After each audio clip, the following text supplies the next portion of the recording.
Since the release of Final Fantasy XV, I believe this series has seen a rise in popularity among casual and hardcore gamers. Over the years, we've seen remakes and remasters that gave new fans the chance to experience classic entries in the series, but it was anyone's guess what the next installment would be. The reveal of Final Fantasy XVI would bring it back to its fantasy roots, where magic and medieval themes coexist, which is exactly what I was wanting. However, I will say that the action-centric gameplay systems had me concerned with the overall direction.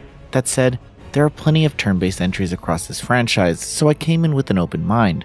Probably to no one's surprise, Final Fantasy XVI is far beyond what I expected. It combines narrative, action, and RPG systems in a way that hooks you in the opening hours and doesn't let go. Before we get into the video, we'd like to thank our Patreon supporters for making this possible. Please take a second to check out patreon.com/noisypixel to support independent game journalism.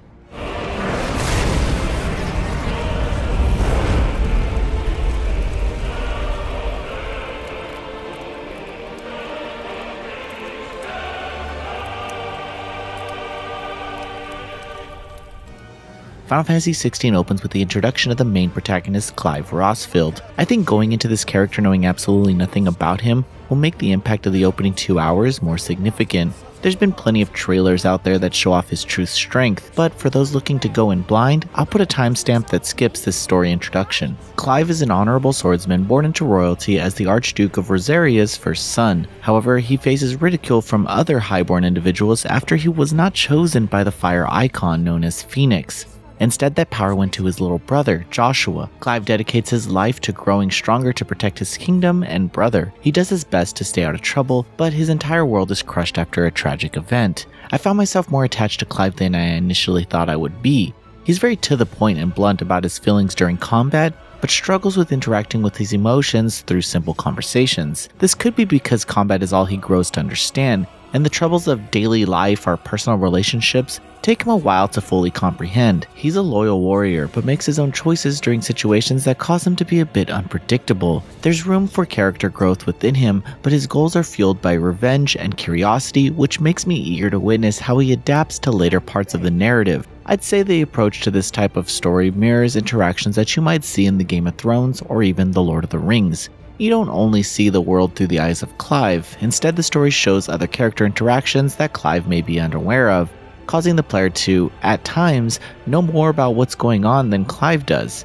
This approach highlights political commentary on the overarching war or foreshadows enemy attacks and potential moments of double-crossing allies. So as the player, you're left to witness Clive react to events with only information that he has access to. Whether this is the right or wrong approach is just something that comes with the territory, but the outcome is significantly powerful. Aside from the narrative, we have combat. I'll say that the combat itself is a bit more strategic than action games such as Devil May Cry. While it's possible to spam the attack button and tie in some icon abilities, you probably won't be causing much damage. There's a flow to fights that extend past general action systems. Attack animations are a bit slow, allowing you time to plan a follow-up attack for a combo or to dodge away. So, depending on your comfort level with switching between icons and your understanding of Clive's moveset, you can chain together some really cool attacks. Throughout the game, Clive will gain access to new icon abilities. However, in the beginning, skills are limited to Phoenix, where you can blast some fire magic, dash, or cause some major damage to surrounding enemies. But the game gives you enough time to get used to the basics, but it isn't long before you'll likely want more, which is where skill upgrades come in. There are various upgrades that require new attack combinations or simply holding down a button to execute. I feel like the game really wants you to master this,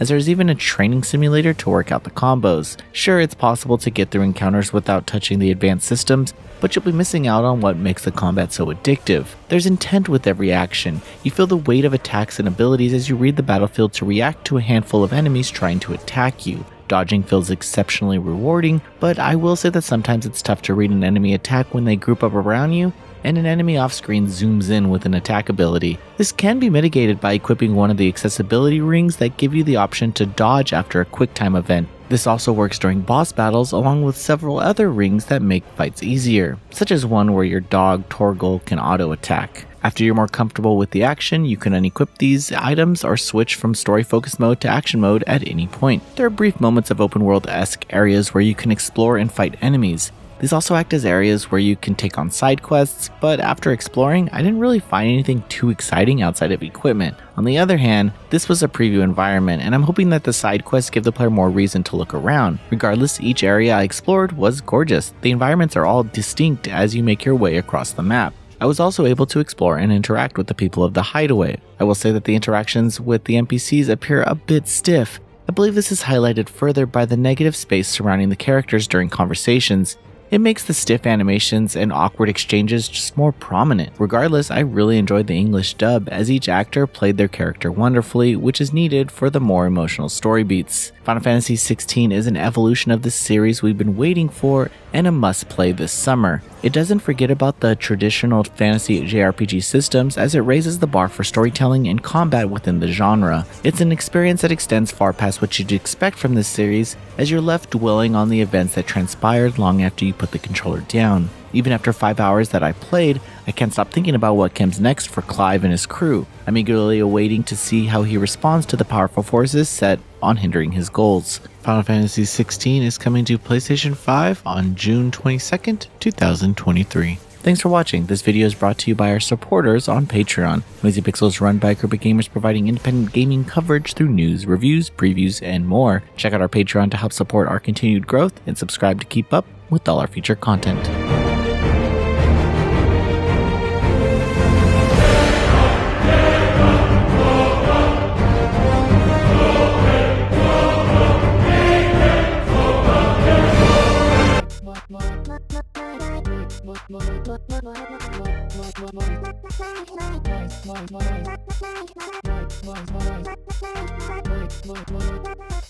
Noisy Pixel.